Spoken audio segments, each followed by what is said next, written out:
T-minus 3, 2, 1,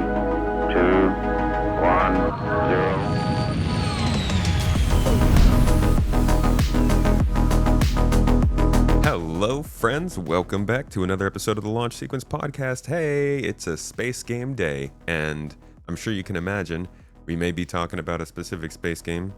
That's right, folks.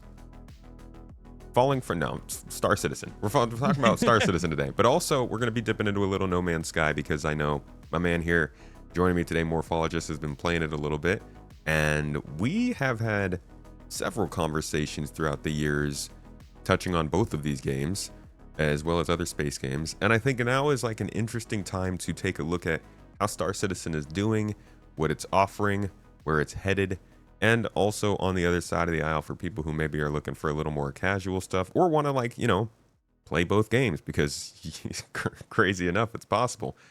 And what No Man's Sky is offering them now, especially with the new update and the direction the game seems to be going in. So thank you for joining me so much today, Morphologist. Before we get deep into things, for those strange individuals out there, I'm kidding, you guys are delightful, you're great people. For those out there who don't know who you are, could you give them a little introduction to the morph, what? I have no words for that. No rhymes. Sorry. I've got no word either. I'm terrible at marketing. Morphologist. I do content on YouTube and occasionally stream on Twitch. I'm also on several social media platforms. I cover a lot of Star Citizen and sci-fi content, and I've been stretching out to try and cover other games more recently. And so more generally sci-fi now than just Star Citizen. Yeah, you've covered, I want to say like 4 or 5 games over the summer now. Any particular direction that you look to go in, or is it just like games you like?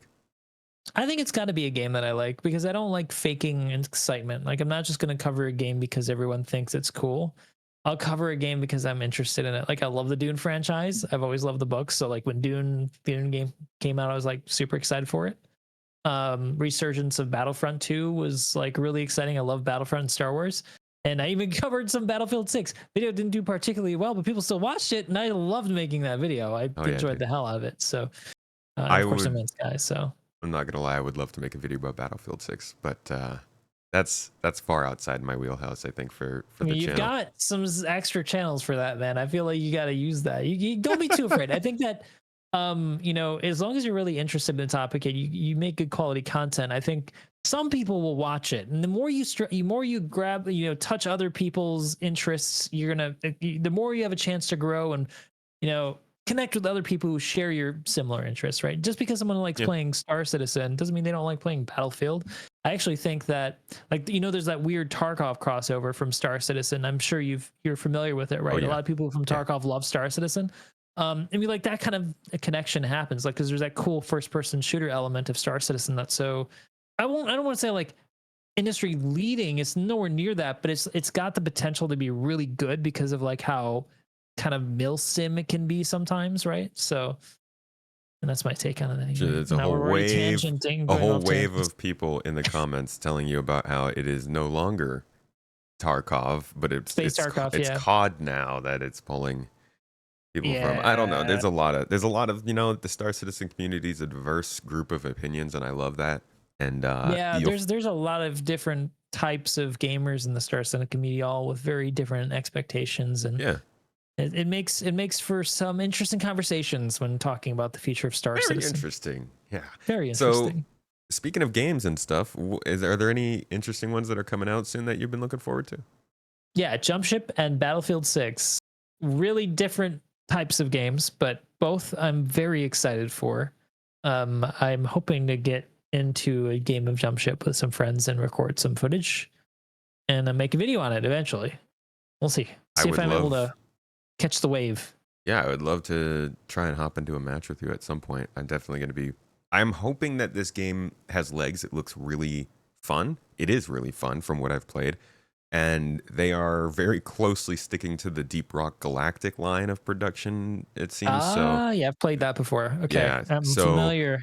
In terms of how they want to treat the community and unlock stuff and progress, they're very streamlined there. And I think that's a good thing. And the game's got a good formula. So I hope it's got legs, because I think this is a great Friday night popcorn food kind of game for people who like games like Star Citizen. I think it might. Yeah, it was maybe it's a weird comparison, but if they could strike a balance between Deep Rock Galactic, and Helldivers too, actually, because it's a 4-man squad. Like you go to a planet, you do a thing, you extract, you do some tasks, and you come back, and it's repeatable. It's fun. You can, not a huge amount of time investment, and you just have a laugh. Like if it's that kind of experience where you get like a short, a short and digestible gaming experience with buddies. I think that's what people are looking for, right? This, Yeah. But this will have spaceship and flying Exactly. space. Exactly. So like a party game, new age party Yeah, exactly. game. Yeah.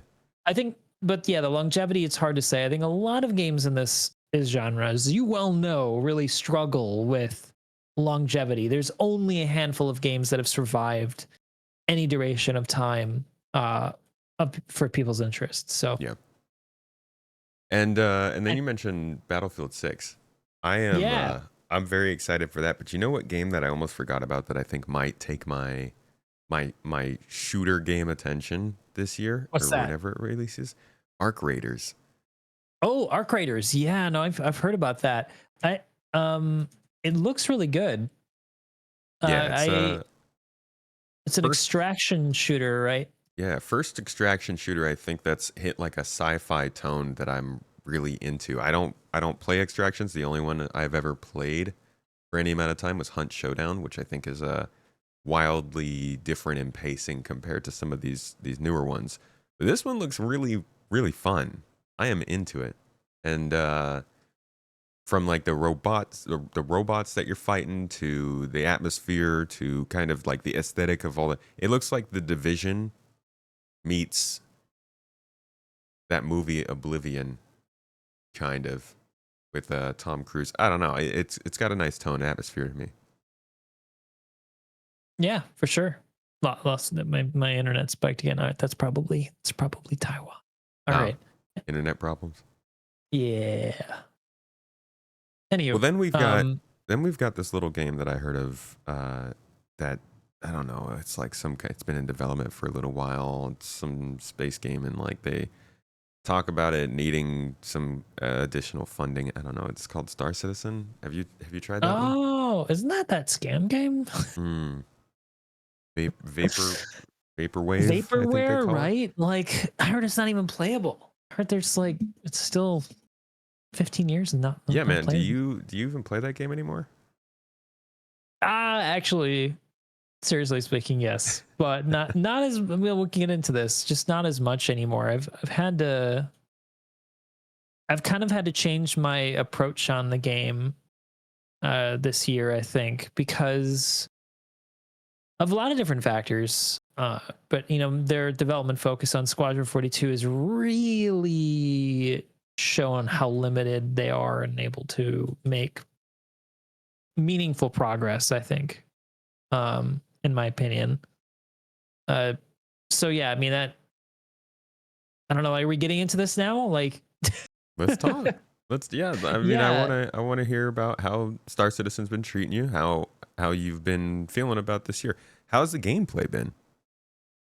I think that the content's been good. I think they've come up with some really creative content ideas, leveraging existing game mechanics as we know how they've been able to develop it this year. But I think their lack of manpower when it comes to working on new features has really shown how limited their events per patch can be. There's been a huge quantity of patches and content, but ultimately without the features to connect them together, we're still just getting islands of content and features. Next patch is like a little package, a little DLC of content to experience, but it's not like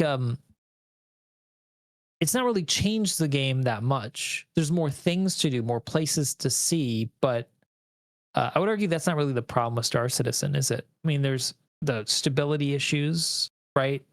Bug problems, long-standing issues that really hamper the ability to get in and enjoy a session for a duration of time.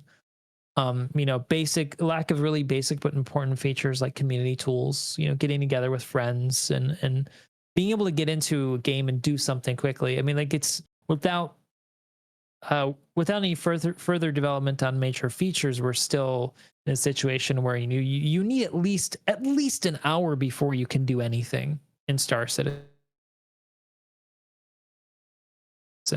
and then you can start playing if you've not encountered any. Uh oh, Yeah, we lost did I cut out? just a little bit. You good?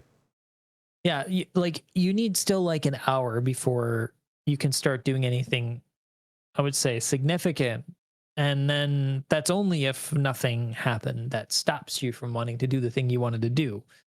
And like that's still kind of like I a core would issue with Star Citizen. I would push back against that. I feel like this year it's gotten a lot easier to do things quicker, especially with item recovery. Like I do think that I have started to be able to uh get going 15 20. I mean, depends on how big a group maybe you're getting together, but I can jump in my I could spawn on ArcCorp and jump in my ship and quantum travel over to a Hathor facility and be on the ground in like 20 25 minutes doing some looting. Mm-hmm. That's what I spend a lot of my time doing, to be honest. Just a loot I mean, monkey. it's still a significant time investment Yeah. for arguably not that much of a significant reward. I mean, like for me, I've moved past this. I guess general awe and excitement of just being in the game. I mean, that's what's been good about it, because it's lacked that core gameplay loop set that's connected to everything. Mhm. So you're just kind of like enjoying the immersion of the experience, and that's what keeps you going alongside with being connected with Oh members of the yeah. community and doing things together. But not much has really changed to get, like in these past couple of years, and I'm still encountering really frustrating issues. Like I was trying to make a video. I was playing with friends. We were going into Pyro. We were filming for the Wolf. Really cool new ship, by the way. One of my favorite ships they've put out in recent years. I think it's really exciting and interesting design.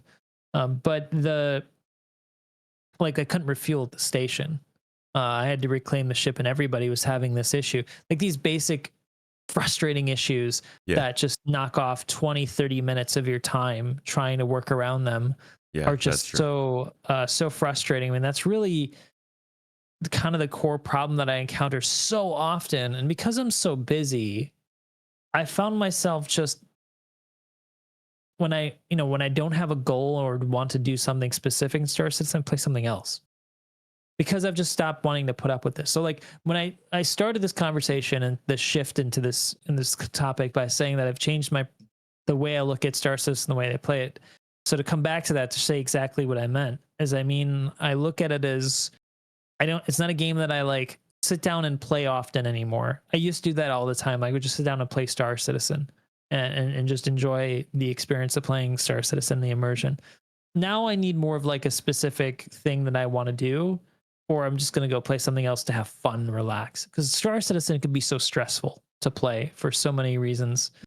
See, I feel like you got to, not that I'm blaming you at all, but I feel like you got to burn out on that a little bit, because the way that you look at it now is kind of how I've always looked at it. I've never played Star Citizen really to just like play it and relax, because it's never had enough where I know what to do. You know, I am not a super creative gamer, so when you throw Mhm. me in a sandbox, I'm like, okay, what do I do?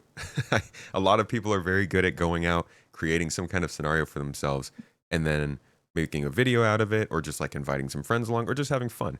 I need objectives.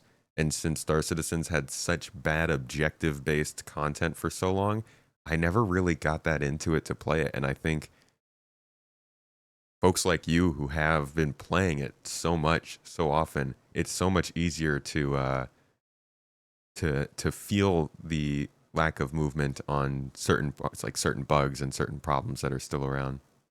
Sure. I mean, but like, I get what you're saying. Yeah, yeah.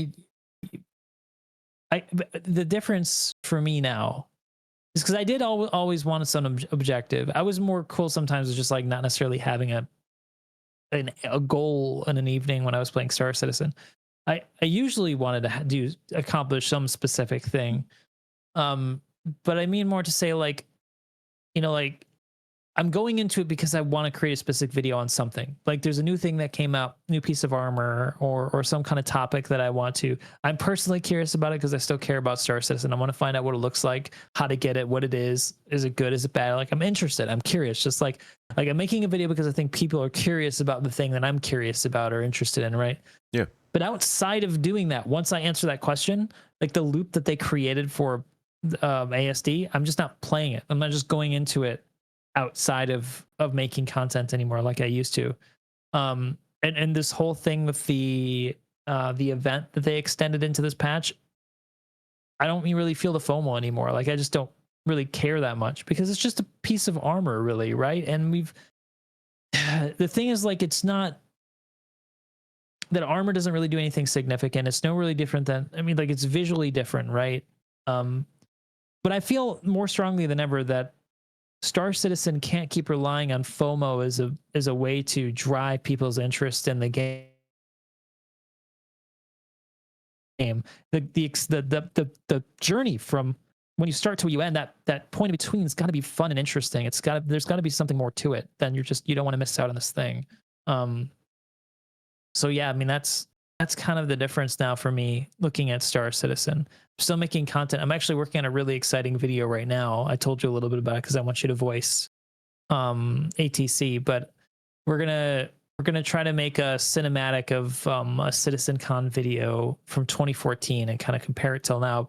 It's not going to be like a critical comparative video. It's more of like just want to do a cool cinematic and just show kind of somewhat objectively, but I will say that I'm going to insert some creative license to it. Like there's definitely some parts of it that I'm gonna kind of ham up. That's not you're not gonna experience because there's no ATC that's interactive right now in Star Citizen, right?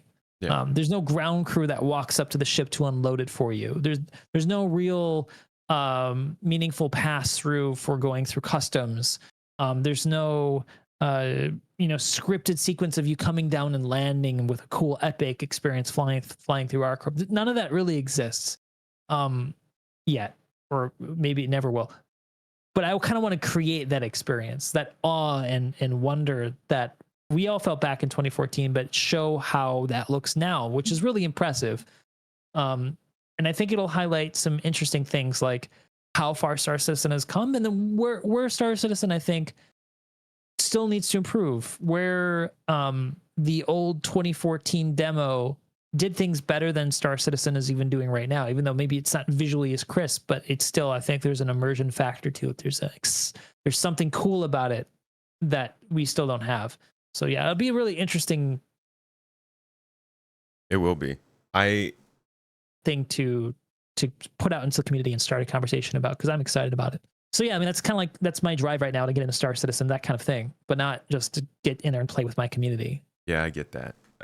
And over the years, we have talked about, we've been on the show several times, and during that time, especially like before 4.0, I guess before this year, you talked a lot about how like you were seeing incremental improvements in Star Citizen, and there were things they were definitely doing, but you didn't feel like they were taking those big steps that needed to be taken for this to get closer to being the game that they've talked about and the vision that they've wanted to do.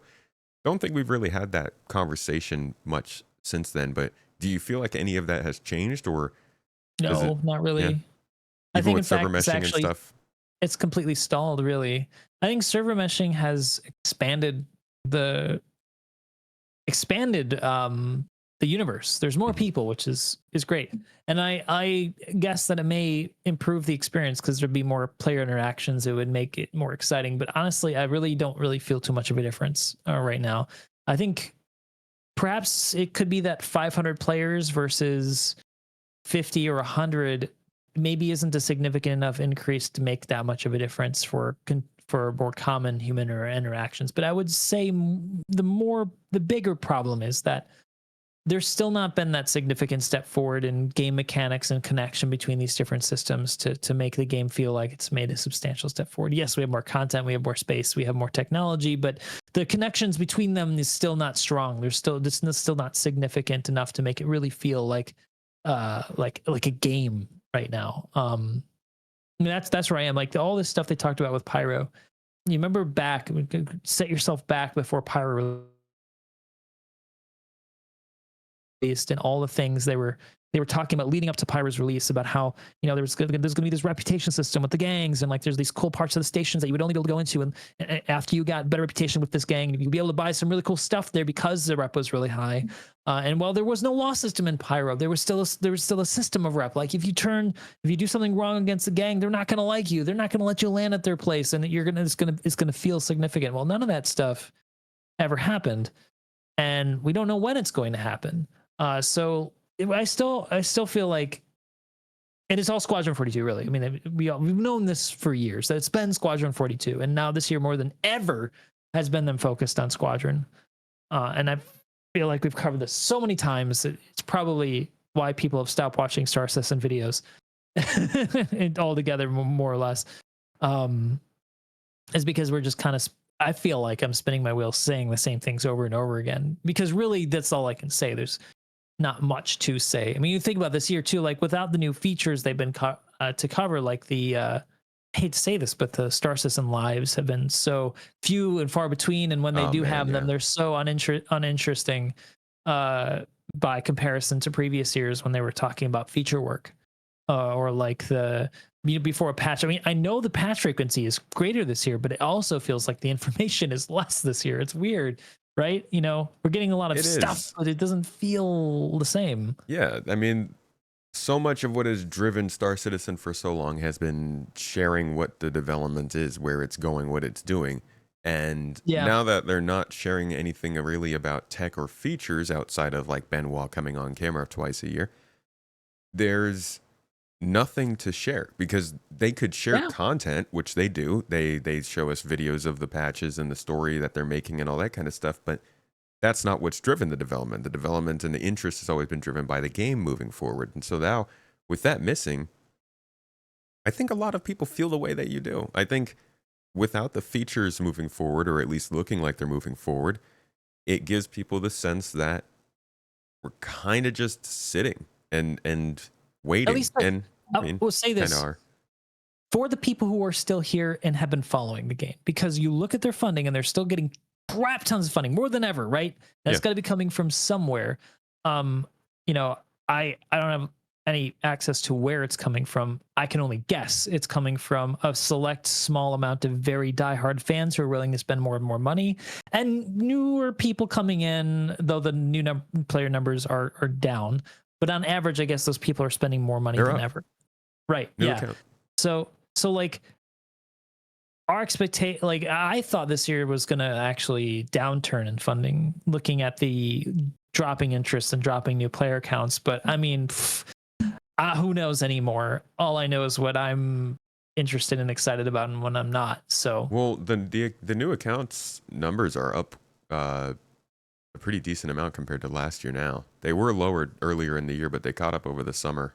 And then they had a good August for new players. I'm guessing that was the free fly combined with resource rush, but it was actually a surprising amount of new accounts made in August. But I do agree. I do think that there's still less people in the game than, like, I don't think the trajectory is held solid from 2022 per se, which most games it hasn't.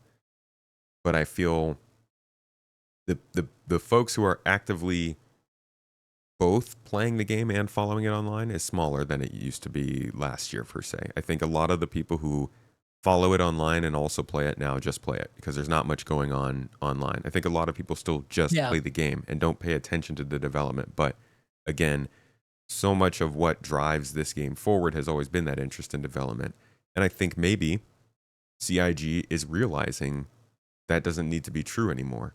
You know, we are getting close to launching Squadron. There's content people can actually play. We can put out patches every month. We don't need to distract them with talk of features coming up anymore. But I think the project still loses something with that. Yeah, it does. I don't know. Yeah, like it'd be interesting to know really more about those statistics because we can only guess. I think they've also been spending a lot more money, if I'm not mistaken, on their own advertisement too. Putting out ads, putting out a lot of videos on like TikTok and Instagram, their channels and YouTube. And well, they don't get a whole lot of views. They do look more polished and they do, they look more enticing than they've ever had. They've always been good at marketing, but they're always continually improving it. And I suspect that that's contributed to the increase in new players and increase in funding, which is great because it fills the gap for them, for content creators not having much to cover and people not being much interested in watching content from content creators because there's not much to cover, right? Yeah, but they are So, onboarding people who have no idea what they're getting into. in what sense do you mean? They don't know that the game is going to have the problems that you talked about at No, the they don't. beginning of this show, you know? And Yeah, like, yeah. Of course if you not. go on to Star Citizen's webpage, there is no mention of alpha. I think there's one small mention of early access. But like in their trailers and stuff, I don't think it really mentions that the game's in development. It just kind of says play now. Yeah, Obviously they have disclaimers and there's plenty of things you have to click through. Like I'm not saying that they don't communicate it. I'm just saying a lot of the people who might see an ad on Instagram are not really going to do a ton of research getting into that. And yeah, sure, maybe that's their own fault. I'm not, again, trying to blame CIG here. I'm just saying the response that those players will give once they've gotten in is going to be different from the response that somebody might have given if they say came into the Star Citizen subreddit and stayed there for a week before jumping in and kind of got more of the information. It's just going to give a different first impression to those kinds of players, and that can spread if the game doesn't become more playable in due time. yeah, absolutely. Whatever they're doing, man, it's working. And It is. yeah, I don't know what to say. Like I've had a lot of criticisms, but I guess in the end, it doesn't matter. They'll be fine. It feels that way.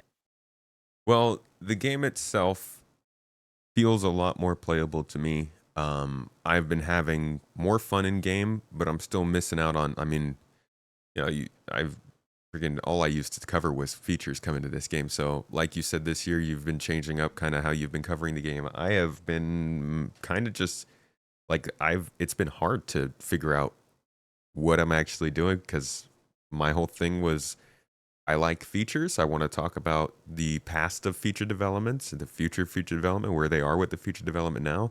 And now all we have is the past and where they are now. And not gonna lie, people are a lot less interested in hearing about the past of this stuff than they were a couple years ago. So, it's a weird time to be so into Star Citizen development. A lot of the people that I know who follow it closely are like, yeah, I'm taking a break. I'm chilling a little bit more. I'm sitting back. I know a couple people who make YouTube videos who are deciding not to right now. People who don't, who are just part of the community, but maybe they were working on like projects following the monthly reports or the roadmaps, or they were putting out posts on subreddits or Twitter, or making Discord stuff.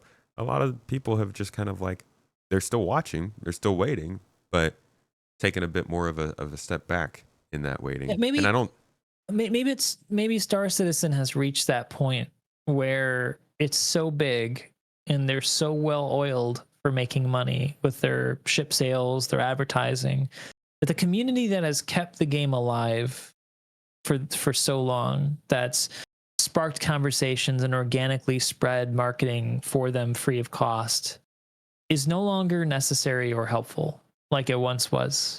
In other words, like, we're outdated, we're not needed anymore. Like Star Citizen will now continue, and maybe that's why they're pulling. They realize that they're pulling back on like the SCLs, the live content, the pre-created, like all their most of their created content is not just advertisements for ships. Yeah. Right. Yeah, trailers and behind the ships. Right. Yeah. Like interactions with community member, like community team with community in general, I feel like have been fewer and far between than I once experienced. And And that's just the new reality, is that, they've moved beyond us in a bit. And I'm not, when I say us, I mean royal us, not necessarily me and you. I just mean like in general, like the core community that has been around for a long time. Because you're like you said, you notice that there's a lot of people that in the community who have stopped doing community things. So it's weird to see that disconnect with like the people that who are not as interested anymore, not doing things as actively anymore. Mm-hmm. But the game is still growing so much, Yeah. right? There's this weird connection, a disconnect. I mean, sorry, between our personal experiences with the community that we've known for so long and the actual health of the game. We've Right? definitely been going through a transition period here. I would say at least over the last year and a half. Mhm. I hate to draw attention to it. I don't think this is like a pivotal moment or anything. I do think it is representative of things that have been going on with the game and the company and everything. But I do feel around CitizenCon 2023-ish, kind of Todd Pappy departing-ish time, things have certainly shifted in different ways. I mean, we're not even just seeing this focus more on kind of like traditional advertising and having a game there to pull people in rather than communication and news and stuff. Like, we're also seeing it in the content that's dropping is a lot more focused on being kind of a game rather than just a tech demo or a showcase of those same features. The trailers that are dropping aren't listing the features out anymore. They're just giving you a game update and kind of setting a narrative for whatever that update is. And it all feels like it's a big shift in like the philosophy of CIG in their in what they think is important. And that is giving people a game experience, not necessarily giving people a ride through game development anymore. Yeah. And I think that's a good thing in some ways, right? Yeah. I mean, it has to happen at some point. But I still don't think that there's enough content right now that you can go through it, but then it takes longer for you to realize that it's disconnected from everything else. Like you don't maybe notice the issues right away when you're new at the game. And I think that's really the issue still. Like, we know very much about the game. I think we know well what it's missing, but new people will not. So I don't know. Personally, I worry that of the longevity of that model, pretending that it's a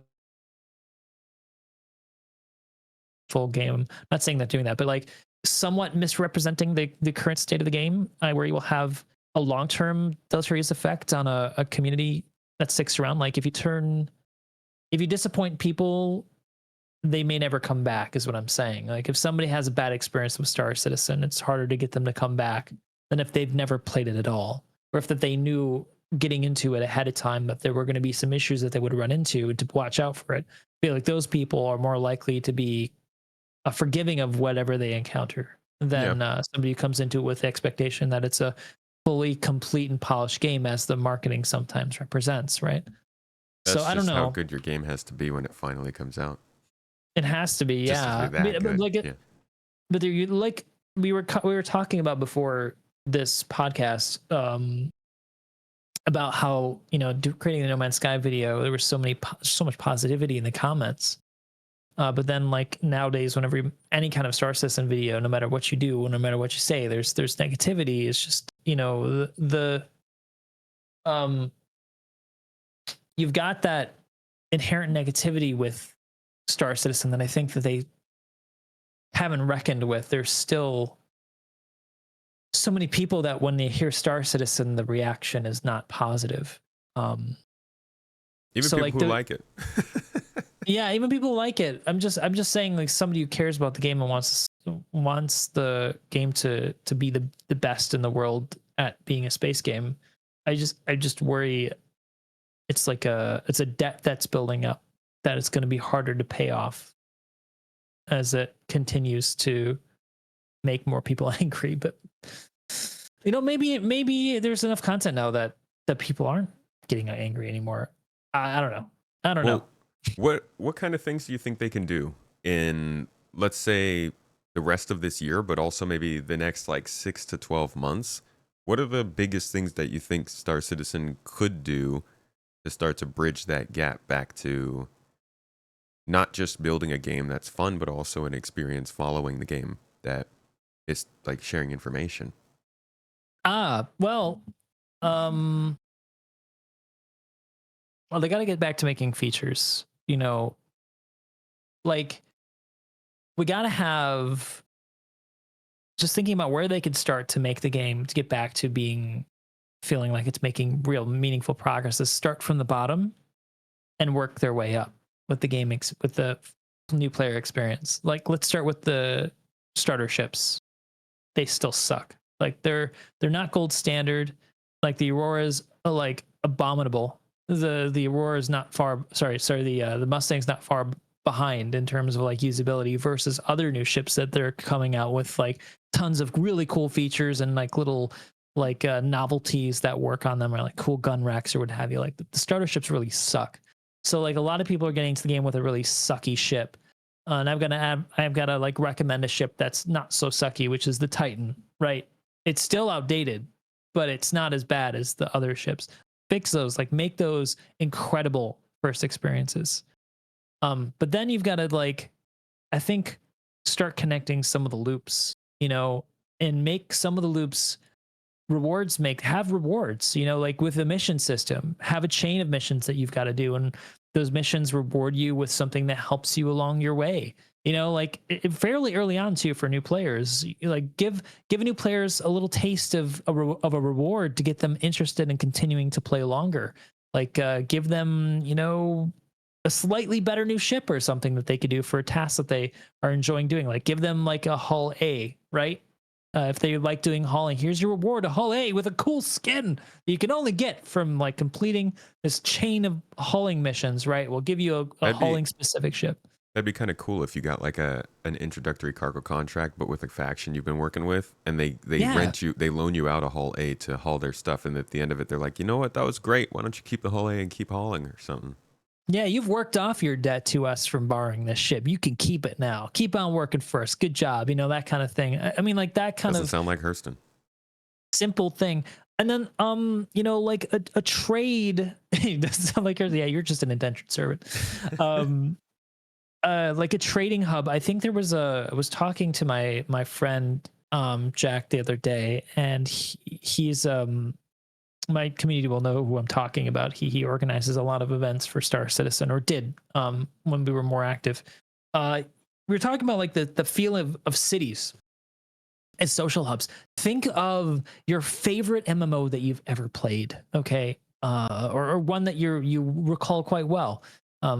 For me, Star Wars Galaxies or World of Warcraft. You think of like the cities like Stormwind or Tatooine and Mos Eisley. You think of these incredible, genuine, organic interactions that you have with players that you've never met before, who are going about their own business, and you decide to group up with them because they're there. And there's all these mechanics and loops bringing people to this social hub. That doesn't happen right now in Star Citizen organically. People could say, let's go meet in Area 18.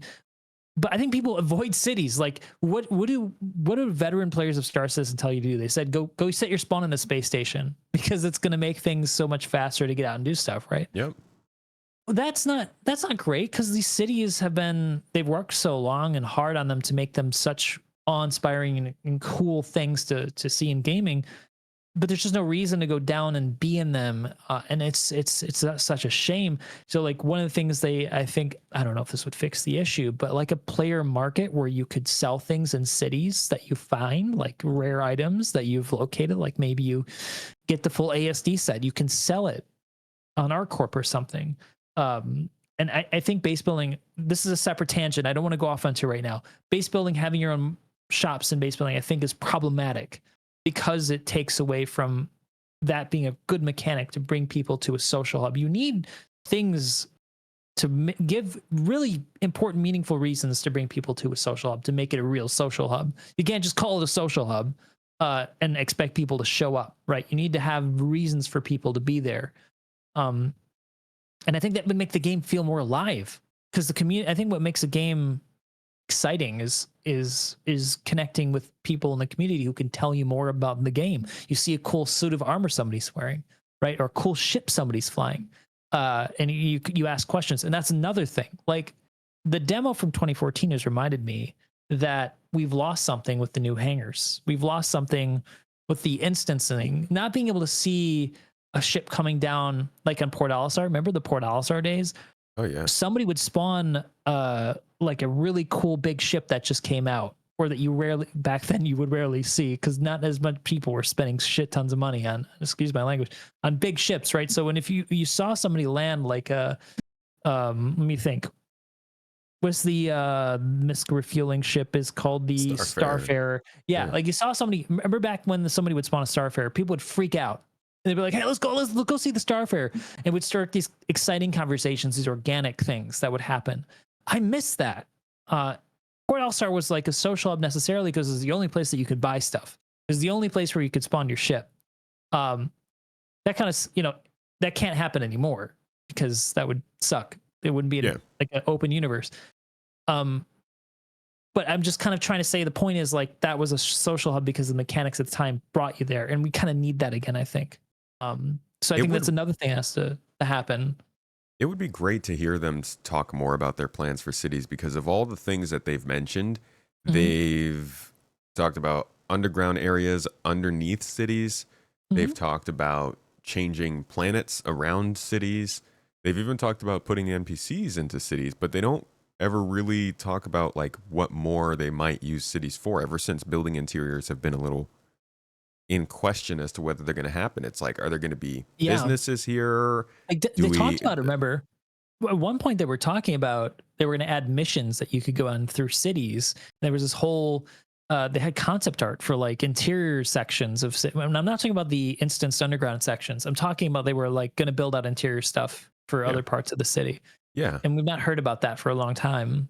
So I agree. Like I want to hear about that. What are they thinking still about that? And it's also like a big call that you hear from a lot of newer players, but even some old players who just really feel like they want to do more in their time is like, put all of the things that we need to do on the Moby-Glass. If I need to, or in a hangar, if I need to sell the goods off my ship, I shouldn't have to go to the business district. If I need to get stuff from the store to go to my ship, let me order it on my Moby-Glass so it gets sent to the ship. It's kind of like people want to skip the needs to go into the city as well. So, I mean, that's something they've got to pay attention to. I mean, like some things you can't force to happen just because you want interactions, because it feels weird and inconvenient and frustrating. Like what you're saying, like it just makes more sense to sell things directly from the hangar, right? So, like, I think they've got to think more about like how do you make people want to go out into these social spaces? And I think what, like I've been saying, it's like selling things. You want more eyes on the things you're selling to other players. So like in other games, you would set up literally a stand. I'm not saying do this in Star Citizen, but like you would visually have a stand in like a high traffic area. So people would click on your stand and buy your stuff so that you would create this organic social interaction, right? Yeah. I don't know how you do that for Star Citizen. But something like that makes you feel like I want to go to the place where I know there's going to be a lot of people because I want that interaction. And they've got to figure that out. I don't know what that is. Yeah, right it's now. Interesting that conversation comes after all the features and stuff too, and we're still like we're still wanting the features. So well, they still haven't, because the thing is like that is literally the thing I've been talking about when I'm saying connecting things together. Is like they've got these islands of features and content. They've got all of these pieces in the sandbox, but they're not connected in any meaningful way. And I know some people are perfectly fine with this pure sandbox, but I don't think it makes a whole lot of sense. And you can't have an economy, like a real functioning economy, if things aren't connected in any meaningful way. Like you need to have all parts of that economy, like the way they drew it in CitizenCom last year. Was it last year? Before you remember they drew that big old chart loop. Yeah, that's what we need, and what that looks like. That's part of what it looks like. So, are you glad that they've finally laid that out at a CitizenCon? Well, like you know that they have a goal to do that. we've had this conversation before, but Probably. I've not seen them make major steps towards that. It doesn't feel like they've made major steps towards that recently. We can Squadron 42. I mean, I don't want to I don't want to keep like hammering on that. So I just like, I think it's more interesting maybe to talk about like where we would like to see things. I think your question was great. Is like, where do you start? Like, where do you start from? Because I think that I think is a very interesting question, because they have to start somewhere. Mhm. Where do things start improving, and where could things start improving where you start feeling like the game is making substantial progress forward? Um, I'm definitely so very interested in seeing what comes next after seeing really what they're willing to try and start doing with in-game rewards at the resource rush. I'm yeah, interested in seeing how they start to factor that into the rest of the game. If they can start offering more contracts and narrative mission like storylines like they've been doing kind of with the Gilly stuff, or maybe a hmm little bit with this new ASD stuff in the underground facilities, and those things can start to return real tangible things that people care about.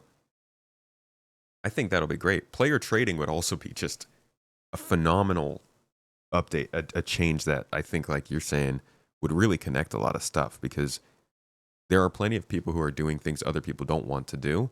And if they knew there was an easy way to either give or get those rewards from another player who is doing those things, that I think that would flourish. I think so too. I mean, they've got to solve a lot of problems before they get there, though. You know, like Yeah. attrition is a major concern right now. You need attrition, you need loss in order to have a market that works. If it's only a game about collecting things, once you've collected everything, the only path forward is to add more things, and so you just become, it just becomes like COD. Like just keep adding new things to buy from the market or whatever, right? And that's not sustainable, right, in the long term, because the quality will inevitably go down if they have to just keep adding things. Yeah. So there needs to be stuff yet. I mean, like, they certainly need to keep adding things right now. But what I'm saying is, like, right now you can't lose anything because of tier 0 insurance or tier 0 recovery, right? So if we had a market where you could sell stuff, a market would stagnate pretty quickly once everybody has everything they want, because there's no reason to buy it after that. Yeah. Um, so there needs to be a way to lose it, and I worry that the current plan of the system, the way they planned out systems, is going to make it so a player market could never work. Like if insurance, even paid insurance, means that you never lose anything, it is problematic. There's ways to work around that we've speculated on. You know, Mhm. like maybe the recovered item isn't tier 5 anymore. Or like, you know how they talked about they're going to have tiered of an item, right? Yeah. So like the higher tier is going to be better. Perhaps the insurance item isn't tiered, right? And you've got to build that up again, and that would mean that somebody could sell a tier 4, tier 5 item for you to buy, and that would make the market work. But we don't know. Like, they need to kind of like explain how they're thinking this is going to work, because we don't know. We could speculate all day, and maybe And they don't also even know. speculate what the response will be, is players saying, "Oh well, if you're gonna make me lose my item, you don't respect my time. Nobody's gonna play this. Don't do it." Yeah, I Because mean, I that's the but problem I so think often. sometimes you can't. Of course, people, if you're going to ask somebody, do you want to lose your things, they're going to say no. Nobody wants to lose their stuff. But the problem is that they're those types, that you can't ask that kind of gamer how to build your game, because they're not thinking about the whole system, about how you keep people coming back for more and interested. Because like I said, you fall into the trap. If that's how you did things, where you'd never lose anything, then they're forced to continually create more things for someone to collect. Then it becomes a gotcha game. And I guess it could become that. Like, you could No, make this a gotcha game, But I personally don't want that to be the case because you know where those go. Gotcha games die because once the developer, it stops making sense to make more gotcha things to get, they stop doing it and the game dies immediately because there's no reason to play anymore without it. And I want the game to be able to live without the need to continually inject new shiny neon glowing armor, right? And It's it really also wants that.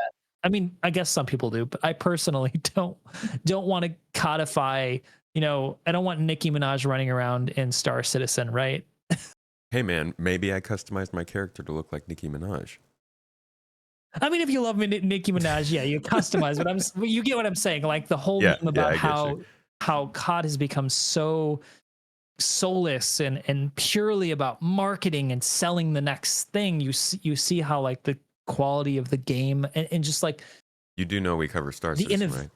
the innovation dies because of that, right? The interesting new things. I know cover Star System, but I'm saying it's a cautionary tale of Yeah, I of get you. I get you. where things go if you go down the gotcha game There's also like path.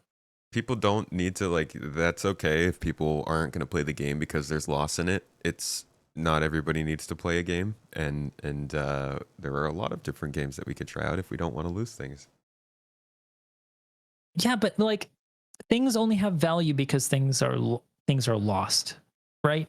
You can't have Yep. value without scarcity. You can't have value without losing things. So I just worry that if there's no loss, there's no value. Yeah. If that makes sense. Speaking So of speaking of loss, what do you mhm. think of these new medical updates that we're seeing right now? Now, keep in mind everybody, we are filming this on the 9th, September 9th. It's not coming out until September 22nd. I was out of town, so we're doing this early. Our answers here may be a little outdated. In fact, our last podcast is already outdated and it's not coming out for 6 days. But the new medical changes are possibly moving back more in the direction of loss. How do you feel about what you're seeing there? Well, can you? Because I've heard a lot, but I don't know what the most current thing is. I apologize. I've been The- on vacation, and then I also did 3 No Man's Sky videos, so I've been a So little like distracted recently. Yeah, go ahead, but so refresh our memories. basically, essentially, healing and respawning are being attached to a resource, med gel. And Mhm. medical beds, medical guns, med pens, all these things will use this med gel. And uh, the real new part, I mean, obviously we've already had medical guns and medical bed or pens. Sorry, there's an airplane overhead. The new part is that medical beds will now use med gel when you are healing injuries or when you are respawning. And this has been a little bit in debate because the numbers have been a little weird. But they've recently put out an update about 4 hours ago, actually. They announced that the amount of med gel within a single canister is increased from 100 to 200 units. The cost of a single canister remains 100,000 units. Respawning will consume 100 med gel, so half a canister. That's 50,000 units. And they've also changed up the healing mechanics here. So healing a tier 3 injury will consume 5 med gel.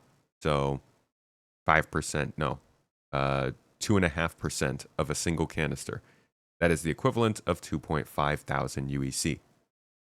Equivalently, to a tier 2 bed will use 10 med gel, which is 5,000 AUEC, and a tier 1 bed will use 20 med gel.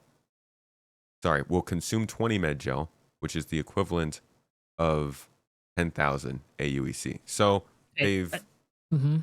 added levels basically to the different injuries to make them cost more. Sure, I think that adds complexity, which could be useful. Like you have to balance the economy of this to make it make sense to balance it correctly. So I get the numbers and the technicality of it and the necessity of doing these things. But I would ask is it fun and does it change the game meaningfully? Let's look at it. Just think about it for a second. Right, there's been a problem in the current way the game has been made. The way it's working with tier 0 is that, for example, at Hathor, if you're on the ground defending because you're looking around, somebody blows up your ship, you're stuck, and they're flying around with ship that's got a spawn bed on it.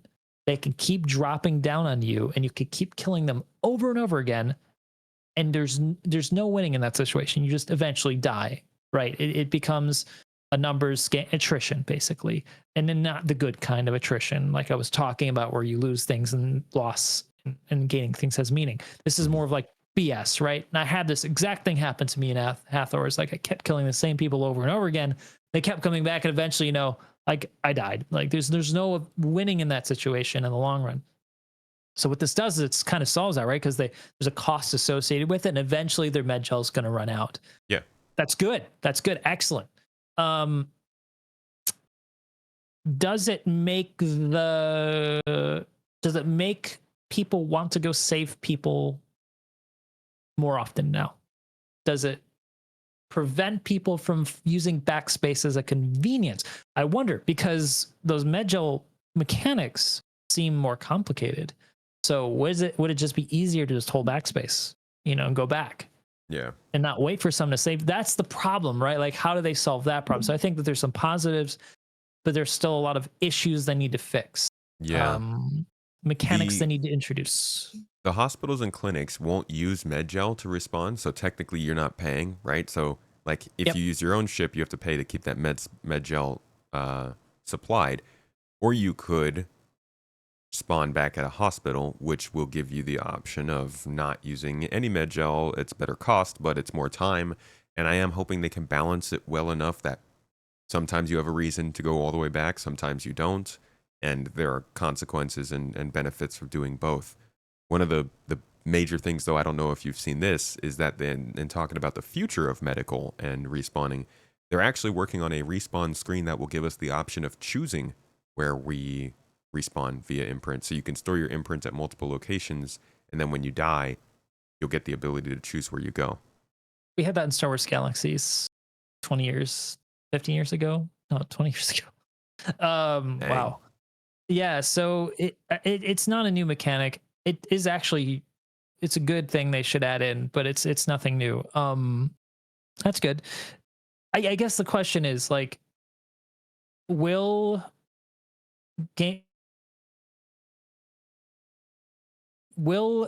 medical gameplay meaningfully change in this new update? I think it becomes more complex. It becomes a bit more balanced. You can infinitely respawn, perhaps, but I think it's not ultimately that fun. It hasn't solved anything. Like, it hasn't solved the big problem yet. But the tier 1 item recovery system, you didn't touch on that, but I don't recall when they were thinking of that coming out. I don't think it's going to be in the next patch. No. No. But I think it could be by the end of the year. It's another huge component of this, though. Like, the item recovery and medical gameplay are intertwined. They're two pieces in a bigger puzzle that need to happen, because if death isn't meaningful, then why stick around for somebody to heal you? Like, you're not really losing much. What's in your backpack? That's it, right? Yeah. So item recovery needs to be good and balanced. And I worry about the paid items and how that's going to kind of throw a wrench in the works for making medical gameplay meaningful. Because there's so many people who've spent money on stuff, real money. It would be good for them to put out, to figure out their whole design around blueprints and skins and how they will be applied, how they'll work, how they'll be traded. I think getting a infographic or even a page, a design brief like they just did with medical, but about how blueprints, crafting, and item recovery are going to intertwine would do a lot, would go a very long way in helping to understand the game. And the community has had some time to sit on this, and I think the community has come up with some really great ideas. One of the ones that I heard was really good is that, and you touched on it, is that the paid items should be skins. So you need the base item, and that's the item that you lose on death. I think they've said that. I think they've confirmed that's how it's going to be. They're separating it. Yeah, you need to craft that. You need to craft back into that item, so you get a base P4. And you want like a colorful P4, like a subscriber P4, whatever. And you craft in that visual onto it, right? Same thing with armor, right? Like, I think that idea was really good, and I think that helps solve the problem a bit, because it does make loss a little painful, because you're so that was on you. But I still don't know if it's going to be enough. I think they're going to have to put in the game and balance it, because maybe also, maybe the other problem is like, what's the value of the base item? Is that value significant enough to even matter? Because right now it certainly doesn't. Like, the cost of a gun is insignificant, right? Yeah. Like, even like when we lost stuff, if you lost a base set of armor, if you play the game enough, does it really, like, it wasn't really that painful. Yeah, it's inconvenient. It sucks to have to spend the time to get that stuff back. But the cost of like losing a 5,000 UEC gun, like after you played for a while, it's nothing really, right? So You got to be able to put time into it. yeah. They've got the economy. The whole economy needs to balance more, too. Still a lot of systems missing. Yeah, these are the things though that I'm really hoping do pop up at CitizenCon in a more real way than they have in past years. Not in the sense that I want to be teased again, more so like they show these systems working in a build. Right. I would Yeah. love to see, Yeah. even if it's just like the old CitizenCons where they would show a mock-up of some kind of a demo. Go back to like 2018 or 2019 CitizenCon. If they could do something like that, but with the systems and assets that they plan on us seeing in the next year, I think that would be a solid message to how things go. But I say in the next year, and I just think again, like, Squadron's still taking up a lot of that time. How much really will they be able to get done out of what we've talked about here within the next year? I almost want them to just tell us about how far Squadron is at CitizenCon and just announce, like, hey, we're going to come out next year for sure. Yeah. It's happening. Yeah, that would be like, great. I think anybody who follows Star Citizen, most people who follow Star Citizen closely, probably will want to know about what's going on with Squadron, because they know it's holding a lot back from Star Citizen. Yeah. Mm-hmm. All right, let's Yeah, shift I agree. gears a little bit. No, I would just want to say I agree.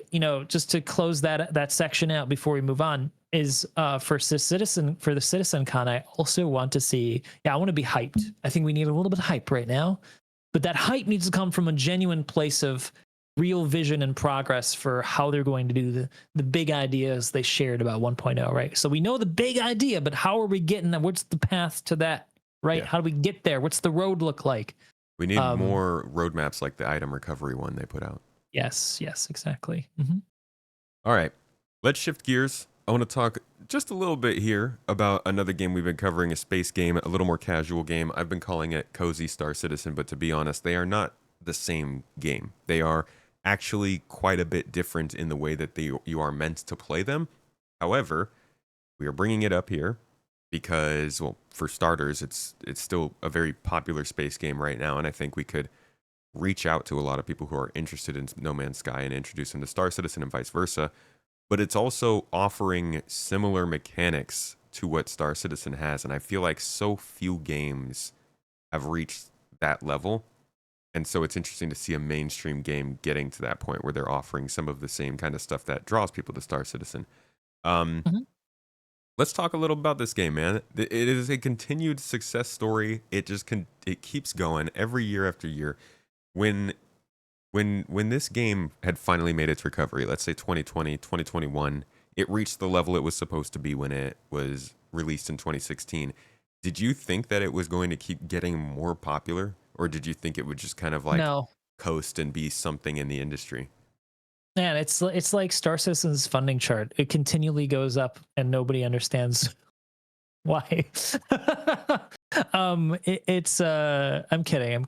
I'm only half kidding. It's in both cases it's hard work. It's like they've continued to put in hard work. I know we're shifting over. I just want to say something positive here before we shift over. Is like Star Citizens put a lot of hard work, and that's why the devs have put up a lot of hard work, and that's why the funding has continued to increase.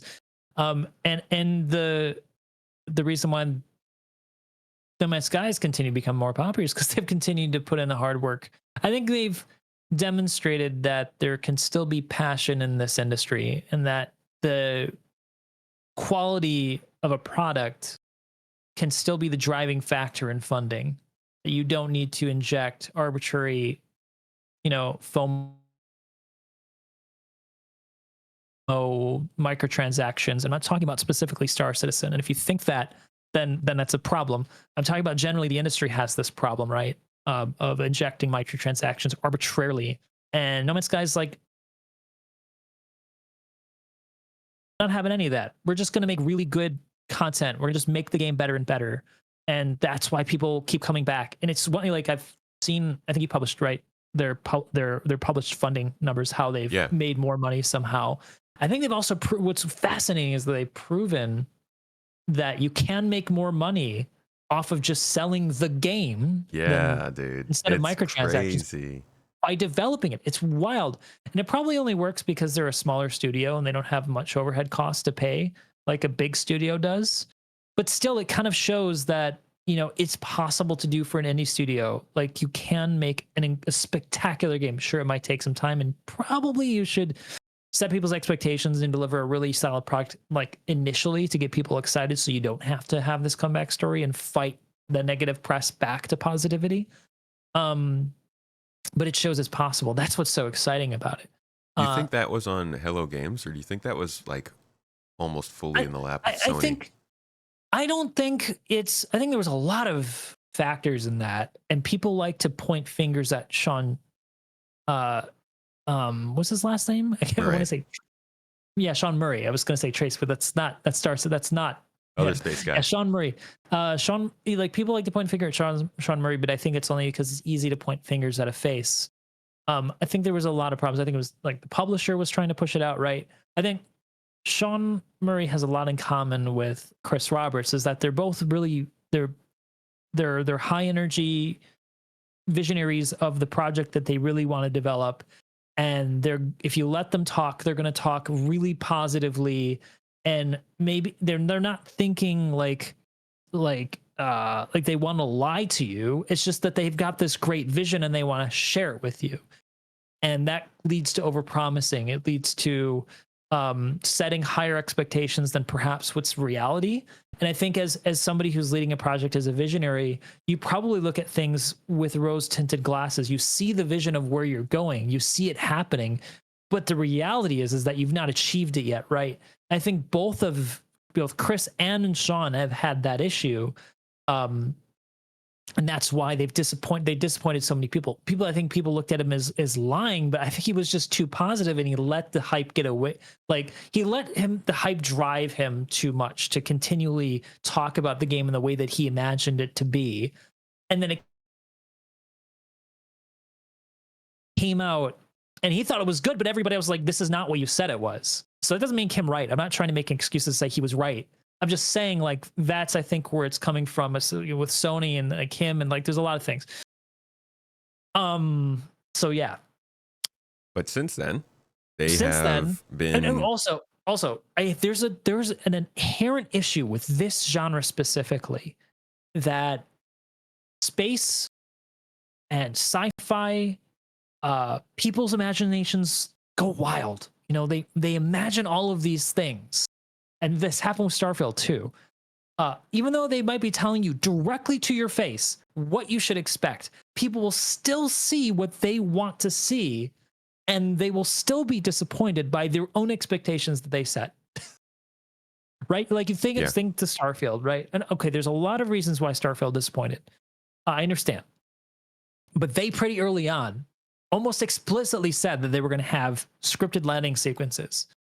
And I knew it, you knew it, we all knew it. Like we saw it. As somebody who covers Star Citizen, we saw it. That's what it was going to be. But people still were like, nah, it's going to be all like fully physicalized and you're going to be fly down and stuff, right? It's going to be Star Citizen, but better. And it wasn't that. And people were like, oh man, like how could you not do Star this? Citizen's going to die. Yeah, Star Citizen's going to die like every time. So I think that's just an inherent issue with people, because the issue is like making space games is really hard. Like when you think about just making a medieval game, right? You're just focused on you're not even making a whole planet. You're just making a square, several kilometer by several kilometer space to play in, right? That's it. And you're populating that with very finite points of interest that people are going to find. And that's the best games people have ever played is that, right? And then a space game comes along and say, we're going to make whole planets and stuff. And then people have this expectation that it's going to be like those games, but the entire planet and the entire stars, the entire galaxy, it's all going to be like that, right? But actually the reality of that is it's really effing hard. Like the amount of time and effort you need to put in It's too hard To try for and most people. build Yeah. a convincing amount of space and also put in a convincing amount of content, that's still something that these games are. I mean, that's Still struggling with. Assassin's Creed There's Odyssey still replicated Greece and struggled with that. And that's not to say that like Greece is small. It's a lot of land, and a game like Assassin's Creed Odyssey has more traversable land in it than a game like Outer Worlds, which is a space game. But when it comes to replicating full planets and stuff like that, the things that you can see in games like Empyrean or Star Citizen or No Man's Sky or Starfield, Mhm. you really start to run into this challenge of like how much of this stuff, how much of this scale can we show while still making sure there's enough content to make it interesting, even though space is empty and not necessarily supposed to be interesting. That is a Right. hard balance to hit. Well, it's because people have this understandable perception of space from our mind. Our monkey brains are not capable of really perceiving the sheer scale of the universe, and so our understanding of like how close things are is wildly off from what the reality of it is actually. Like if you ever watch those cool videos where they show you with like an orange and a little rock how far the moon and earth actually are from each Yeah, other, it's crazy. it's insane, right? And you always imagine they're like this close to each other, right? But that's not at all reality. And so when people play space games, they've got that in their mind, understandably so, and it falls short. So that the reality of making a space game sometimes it's trying to strike a balance between expectation and reality. So it still feels realistic, but also it meets other people's expectations for continually having fun things to do. It's like it's so hard to do. Space is so hard to make a game on. So anyway, I know we've gone a little bit on a tangent on that.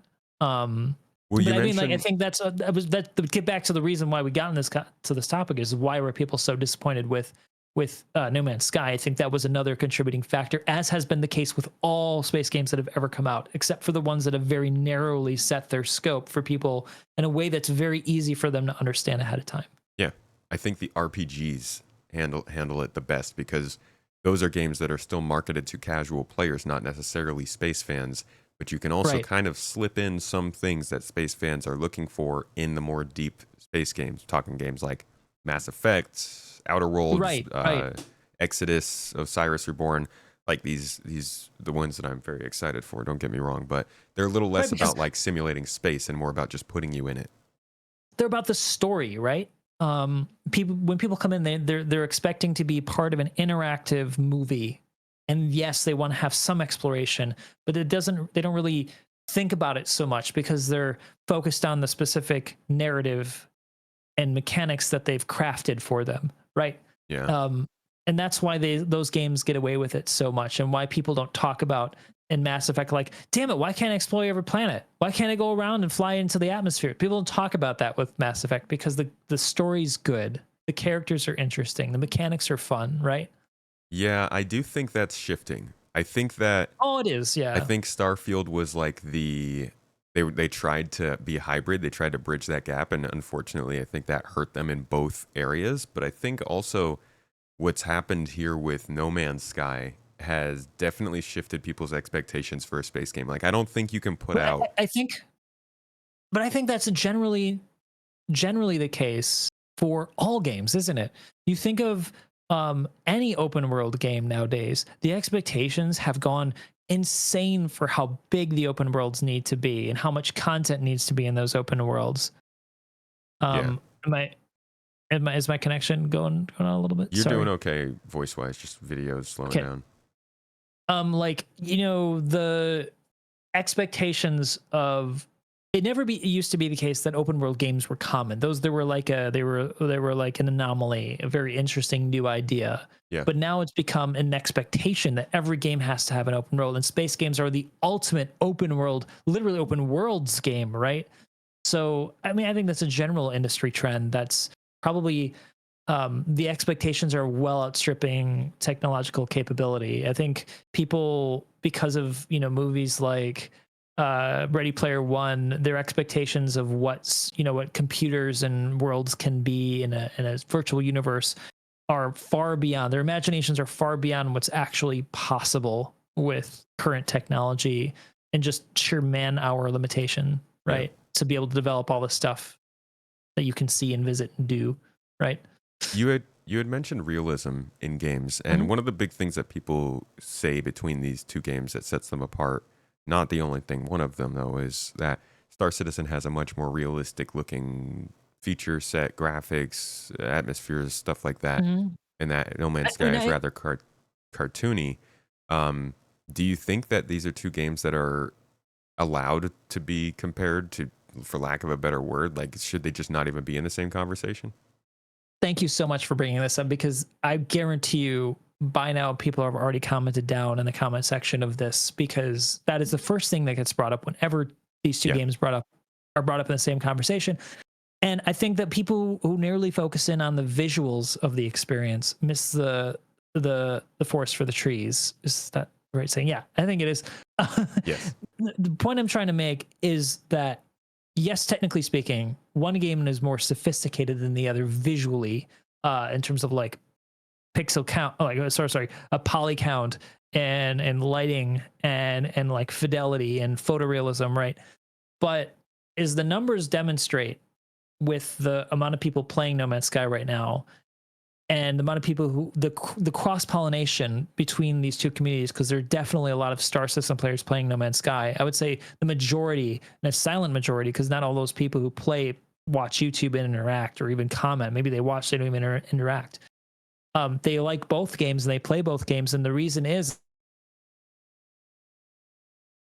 because they're both trying to scratch at some deeper itch beyond the visuals, and that's this feeling of exploring space with some friends, going and seeing new worlds, and flying a cool spaceship, building a cool spaceship, setting down and finding the perfect planet, and making it your own, and then off going and embarking on a brand new adventure with a story and a crescendo and an ending, right? These are things that both games at their core are trying to create for the kind of person who likes a sci-fi experience, and wants that kind of experience. So you might technically say that they're technically different, and you'd be correct in saying that. But I would say you're missing what people are really looking for in a space game. And I think that that's where you can compare both of them. They're both trying to scratch that itch of wonder and excitement of exploring space in this vast, open, mysterious universe we inhabit. Right? Like, it's the ultimate frontier. And yeah, if I lost you, are you still there? Yeah, I'm still. Because it's frozen for me. Screen's frozen. Okay. Bad internet connection. So I think it's ultimately very valuable and valid to compare both of them, because they're ultimately trying to do something quite similar at their core. Even if their visions and directions and technical differences are quite different. I think both can learn from, well, I think both can learn from one another. Yeah. Like, for example, I think Star Citizen, whatever you might say, I will stand firmly on this ground and defend it. I will be like at the Alamo with this, is that Star Citizen showed the industry that putting forward the effort to make interiors of starships that you could walk around on is absolutely worth it.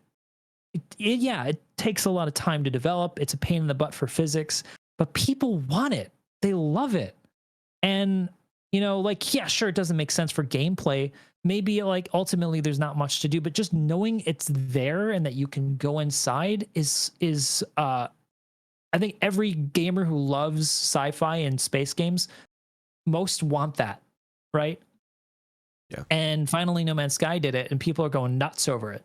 Yeah. Because, and when you really think about it, like, there's not that much space inside of them to design. You can't make them as base on the ground.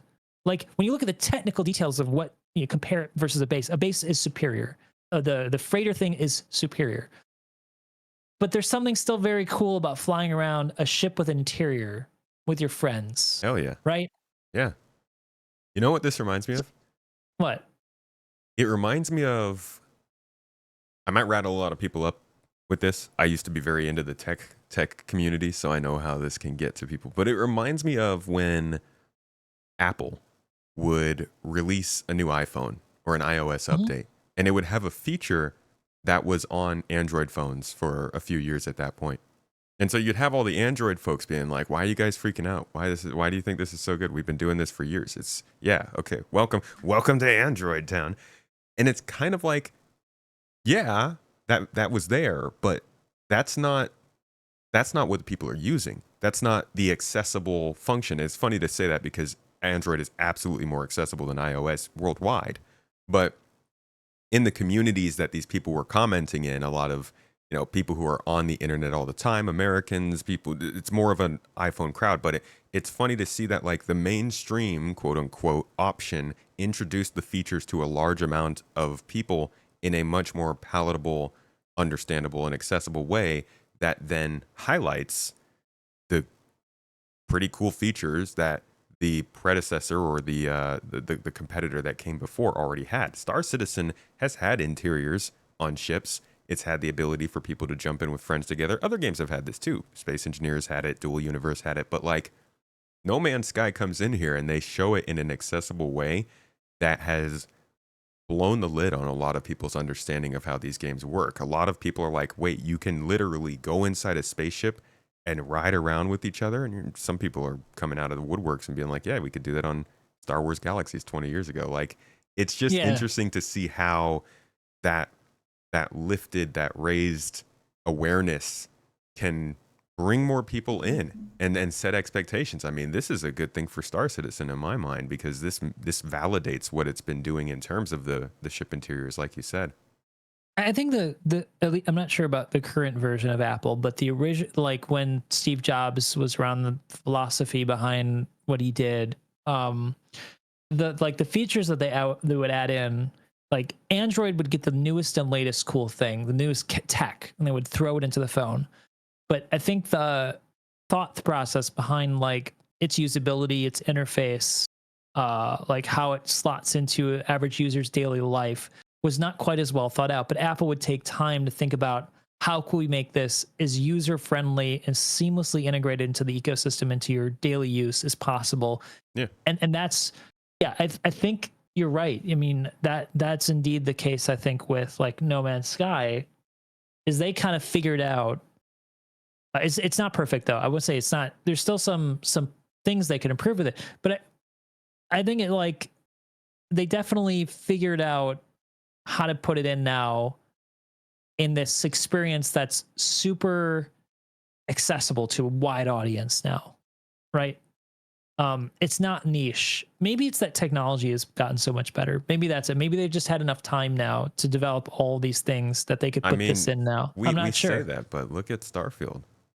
I think that's the True. biggest thing is like we are in a game, we are in a state now where there are multiple games offering this seamless experience, but Starfield wasn't able to. And I think Starfield had the opportunity to be introducing these features to a larger crowd and being seen as that like technological advancement on a major stage and just kind of missed that.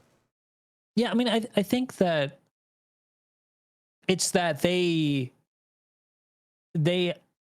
severely underestimated the importance of the seamless experience, even if it mechanically for your game adds nothing and only increases the amount of time you need to spend in development and the technical difficulty of developing the project. It's important, psychological importance to the gamer is actually significant. I think that this is No Man's Sky has proven it. Star Citizen has proven it. Like, it's still very important. Um. So yeah. Yeah, I concur. Indubitably. Yeah. Well, do you think that like it's clear now that people like this, like you said, the seamlessness is important. What do you think then is holding?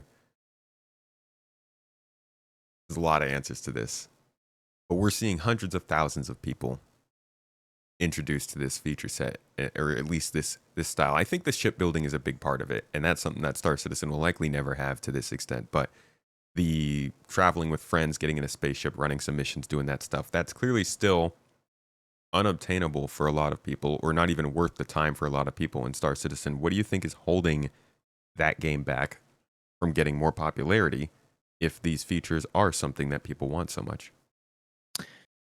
It's a really good question. I think that this success needs to be analyzed, and I'm not sure that our short time here would be enough time to fully break down in any really good way. But let me try for a moment because I have thought about this a bit already. Um, you know, if you if you look at No Man's Sky, they don't have a player. They don't have a player economy really. You can't sell things to other players. The Mhm. markets in there are all AI or like process. Like it's all arbitrary, kind of, right? They're not doing anything super advanced, and yet it's really fun. I think what it is that for the broader audience, it's very approachable. Um, it's easy to get into, even though it kind of builds up the technical challenges of learning how to survive and such. It doesn't go too far into over simulation. Um, I think the visual style of it is also very appealing, right? Like the cool vistas and colorful design is also generally widely appealing. Like it has this 1970s idealistic idea of like a spacefaring future. Yeah. um I think that's generally that's just one aspect of it. It's not like the only thing that makes it successful. My thing is, I think it's just approachable. Like it's so easy to get into. I think that's really the core of it. And it shows you don't need a super complex simulated economy or system, or even a wide, like a super high population server meshed environment to make a really exciting space game. But I also think in some ways that actually also makes No Man's Sky in the long term feel more limiting once you play it for a while. Is that you do start to notice once after a while that, well, space is infinite and you can continually discover new things, that lack of chance encounter with other players and more intention behind the things that you encounter by human beings is something that you miss, because things can feel kind of samey, after a while. And Yeah. that's something that Star Citizen, because it's crafted and it's intentional by designers, is going to potentially do better than No Man's Sky. I think it's really ease of access is that what they could do better, really. You know, getting people in more quickly, showing them what's great about Star Citizen more quickly. Because in No Man's Sky, like right from the start, it throws you into the fire of a new planet and you start experiencing the survival mechanics and cool vistas and the scale of the game.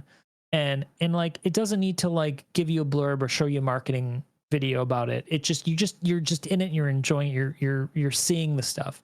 And if Star Citizen can somehow get that in, it'll get more people interested, but it also, people should be able to play the game without being too technically knowledgeable about all the mechanics of the game. Those mechanics should be stuff that people can explore if they're interested, but it can't be so complex and in the way that you need to be an actual expert. You need to really study. You shouldn't have to actually study and get a PhD to understand how things work, to be able to use them even at a base level, right? Does that make sense? You Yeah. get what I'm Yeah. saying? It's Yeah. like, Needs a beginner you, scenario. everything kind of, you need to be able to do everything in Star Citizen. I think what they could learn is you should be able to do everything with with very little knowledge about it, but you could still have more depth and complexity there available if you want to explore it. But you Yeah. can't make it so that depth and complexity must be fully understood for you to be able to experience it. Of course, the basics. You need to be able to heal Right. yourself, buy something, shoot your weapon, move around, go to another Right. space station all in your first day, and then you And build all the complexity on that. it's got to be really cool. Like all of it's got to be visually very cool. I can fly around and see the cool stuff in No Man's Sky in this silly little ship they give you in the start, right? That's got to be how the experience kind of like you've got to sell people on that experience really early on and get them hooked. And I think No Man's Sky does that beautifully. They don't do a good job, I think, long term in keeping people around. I see a Yeah. lot of complaints about it. Long term is like people get bored with it after a while. And that's something that Star Citizen can learn from as well. So that's what they've, yeah. I think the Star Citizen right now struggles with both the front end and the back, getting people interested in the first place and keeping them in the long term. Like they struggle with both. Yeah. So What do you think is the end game of No Man's Sky? Where do you think they're headed after this? I mean, I think this update has caught everyone a little bit by surprise as to what's important to the game going forward. Where do you think they could go from here? well, honestly, they have made so much progress forward with what the game is. So they've gone so far beyond what the game was at the beginning with the scope of it, what they imagined, that they could really do whatever they want. They could, for example, and this doesn't exist yet, make a multi-crew system in another update where you can man turrets on your new Corvette, for example. They could introduce conflict between the factions, visual conflict, right? And then you could take part in that conflict if they wanted to. Maybe they want to be very peaceful and they just want it to be about exploration. Fine. But I'm saying like they could do so much to keep going forward, and there's so much they could do that they could continually update this for so many years to come. And the visuals too. You know, like the world has moved on since 2016 visually, and I think some of the visuals of the game, even though they're stylized, are starting to show their age, specifically with the lighting. You go into the interiors of some of these ship, like the Corvettes, and you notice that there are issues with lighting that were okay in 2016, but you notice them now, like the way that light passes through objects. Like, Yes, definitely. there's no occlusion, so the lighting looks a bit fake now to my eyes, where it didn't look back like that back then. And you look at old Star Citizen videos from the same time period, and you see the same look as they have now, because it was once that way. It's just that the Star Citizen kept improving the lighting system, and it's gotten better and better and better. Still not like ray tracing yet, but they've gotten better. I think that's where they could also improve, modernize it, and they could start kicking other games' butts, and kind of shut up the visual department. Like people say it's too cartoony. I think the lighting, if they fix the lighting, that it would no longer look that cartoony, would actually look kind of realistic, like hyper realistic maybe, with that stylized color, hyper coloring that they do. So yeah, like more multiplayer stuff. I think more community stuff. More. Multiplayer, I think yeah. because the focus of No Man's Sky initially has been very much on the individual experiences. It was like I always like to say about No Man's Sky is a single player game that you can enjoy with friends, but it was never really about the multiplayer. But with the Corvettes and the interiors, I can see them making a new effort forward to making No Man's Sky also a multiplayer experience if you want it to be. Yeah, I would love to see them focus on multiplayer, because I do enjoy the direction it's going, but like it's still something that will always take me back to Star Citizen is the ability to meet people out there somewhere while you're playing and just group up with them. That's the MMO style thing. No Man's Sky is clearly not an MMO. And I think that's a big part of why people believe that these games can't be compared or talked about at the same time. I fully understand that difference, but I would love to see No Man's Sky continue to build more and more into multiplayer gameplay, maybe adding some maintenance to the ships that players can do while they're on board, or like you said with the turrets, maybe start to build some more storylines into the game that are focused around the factions, like you said. Like it's really cool to see where they've brought this game. It's one of those games that at some point you're kind of like, well, I'm a little late to this game. It's not really going to go anywhere. This is what it is. I don't think I'll look for something that's a little newer. But to see a game that's 9 years old get the kind of attention a game gets on launch with this kind of update, and then also see that they're still working on it very clearly. They're working on it in parallel with Light No Fire. It definitely feels like it has legs and it has a life ahead of it. Right. It gets you excited to know there's going to be something else coming here. You've hit the nail on the head. I think what they've done with this update is they've broken down a wall that was there in our minds about it being limited, that this is all that No Man's Sky can be. And they've shown that no, actually, it could do what the other big games are trying to do. The ones like Star Citizen, Elite Dangerous, and Starfield, like the ones that those three that we've always talked about. With the big visions, the big ideas, some have succeeded, some have started to die. I'm not talking about Star Citizen. And anyway, the point is that doing this has shown that there's actually still a path forward of hope and excitement for what could come next. Like, for example, even like the EVA stuff. Like, there's not much to do with the EVA right now in No Man's Sky, but you can do it, and you can imagine all the content they could create around EVA stuff, building space stations, right? Yep. Exploring wrecks. You know, like there's so much new content they could create just from this. It's a stepping off point, like a new game. It's got new legs, like you said. Yeah, absolutely.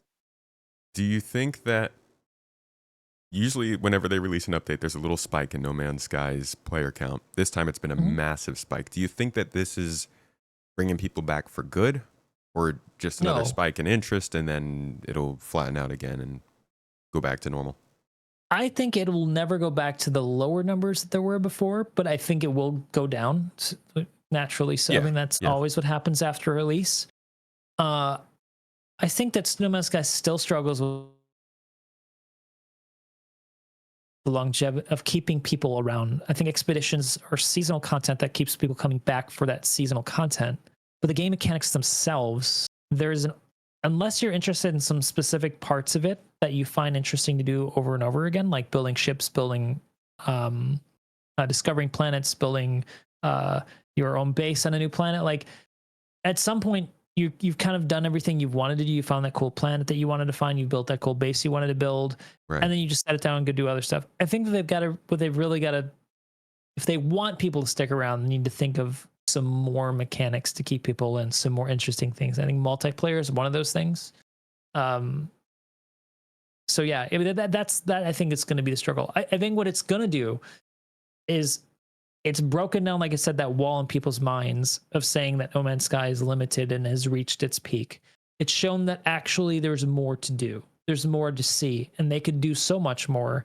And so I think people like us who love sci-fi and want to see more exciting games out there will now always keep an eye on No Man's Sky, see what they're going to do next, wonder about how they're going to exploit these new avenues that they've created for themselves.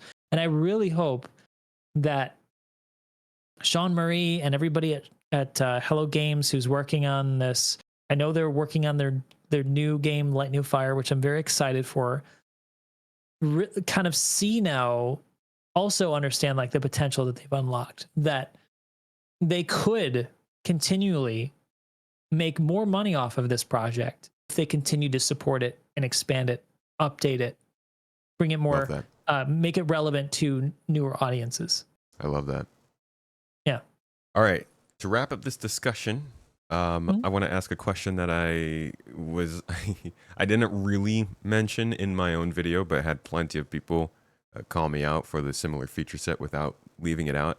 And I wanted to come to somebody who had much more experience, knowing that you started out on it, and tell us about how all of this compares to Space Engineers. Because I don't really feel like it's aiming to offer the same kind of thing that No Man's Sky and Star Citizen are, even though they are quite different games. But I'd love to hear from your perspective. Do you think that it belongs in that same conversation? I think Space Engineers is an interesting game that is still, it's a tough, it's a game that's it's trying to do something that I think now, when it first started making planets, it was like nobody else was doing planets, and it was fully voxel destruction planets, and you could build stuff on them and explore them, and it was novel and exciting back then. Nobody else could do it. But now there's a lot of games doing that, and I think that what they're going to struggle with is kind of differentiating themselves with No Man's Sky and Star Citizen, and to be compared to them. I think it's ultimately going to be more niche, and they're going to struggle more than they would have, I think, just because the world has moved on. But they still have, I think it's still, if you like space games and building stuff, it's still an interesting thing to talk about. But the multiplayer aspect has always been a problem for Space Engineers, because it's an old-fashioned server hosting system with a ultimate limited cap with no server meshing. It's individually hosted, and that, I think, limits it a bit, because there's no inbuilt system that people like with No Man's Sky, it's peer to peer, limited to 32 people, I think, per session. But as somebody who's just popping into it from a PlayStation or a computer, even like you don't have to understand any of that. You don't have to go to a server browser. You just go play the game, and sometimes you run into people. I think that's what's so good about that. Problem with Space Engineers for the current day is that that technical part of it is a bit old fashioned and hard to get into and understand. Like people just want to pop in and play it. So I don't know. It's going to be hard for them, I think. But I'm excited for it personally as somebody who's always loved Space Engineers, and I want to play Space Engineers 2 because they're going to be releasing Planet soon. By the way, updated graphics, RTX engine, much better models for everything. Like it looks amazing graphic. Like their physics engine is probably the best in the industry, hands down. They figured out with their Havoc engine how to get rid of phantom forces, which is in pretty much every physics engine out there. What I'm saying is like objects, the way they interact will start to vibrate and do strange things when you actually have them collide. Right? Yeah, it happens in Star Citizen, happens in every single game engine, even the best. The one like Unreal Engine has this problem. They demonstrated this in a comparison video with their engine, and you could see how bad Unreal is actually when you get into really complex interactions between things physically. So if they can set, actually, that's one of the things I think that they could really market the game on, is if they show off the mechanical complexity and how good the physics are with interaction with ships running into each other, running into the ground, because they do it better than anybody else. And I don't think a lot of people realize that. Yeah, so, I want to look more into that. There's a video not really touched on Space Engineers, but Space Engineers 2 did have my eye. I know it had a little bit of a rough early access launch. Yeah, look, there's a series of videos posted by one of the developers who's working on the game engine, where he's done he posts regularly about development. It's really like rough and straight from like the developer's screen. Like there's no polish to it, but that's what I love about it, because it's just like raw game development. And he did like he'll show you like the physics and stuff and how they're working and stuff, and I love it. So you can look up forget his name. I'm so sorry. I can probably send it to you at some point. Yeah, I'll get that from you at some point. And check out that comparison. It's really interesting for the physics engine. Will do. Thank you so much for the reference. And thank you for joining me for this talk. Everybody listening, I hope you got something out of this. I know it probably rubbed feelings the wrong way. At the end of this, I hope everybody comes away knowing that we just really love space games, and all of these games are pretty inspiring. It's such a good time to be following space games, especially if you are a PC gamer. So I hope you guys got one. I'm so sorry to interrupt you. I made a mistake, and I want to apologize because it's really important. I said Havoc for the engine that does physics. It's actually VRage 3. It's their own in-house engine. It's really important to differentiate that, because Havoc's a completely different thing. I apologize. Okay. VRage 3. That's their physics engine. Sorry. No problem. Yeah, it's just a good time to be a space game nerd, and I hope you guys got some good feedback, information, opinions, and maybe this got your brain jogging on your own thoughts. Please leave them down below. Let us know what you guys are thinking about these games and the direction of this genre, because it's an exciting time. Morph, before we head out, anything you wanted to finish off on? Yeah, I just want to say, because I said this off the recording, but I want to say now, big congratulations to you for your incredible recent video of breaking out into the No Man's Sky video area, like that demographic. And thank you. I mean, it just shows off like how good your the way you make videos is, how you craft scripts, your editing style. It's just phenomenal, and I'm glad more people are starting to appreciate that. So congratulations to you. Congratulations on your growth. I saw you pass 80K subs too. So you're almost up to 100. Insane. Yeah. Congrats. Yeah, so yeah, the big run up. Thank you. Huge inspiration here, folks. If you're wondering where I freaking got a lot of my inspiration for how I make the videos, dude, your in-game footage is still peak. Like Thank you. as soon as the Wolf came out, I was like, did Morph do a review on this? Oh my gosh. Still waiting for you to I had to. review. Have you done? You haven't done an Architect reviews the Onyx facilities yet, have you? Haven't done it. I did Oh my do. gosh. I made some comments in the video I did on the Onyx facilities, which I Yeah. really like. By the way, really Yeah. good work. I think it shows off how good the teams are for environment design at CIG. So at least we have Um, something to look forward to there with Squadron, because you know that's where they put all their big muscles when it came to the atmosphere and stuff. Indeed, indeed. Well, thank you so much again for joining me, dude. I appreciate it, and thank you for the kind words on the No Man's Sky video. That was a surprise, but a enjoyable one to be sure. If you Indeed. guys haven't seen his content, make sure to check out Morph on YouTube. Is it just youtube.com/Morphologis? That's right. That's where I'm at. Cool. And on Twitch, right? And on Twitch, same.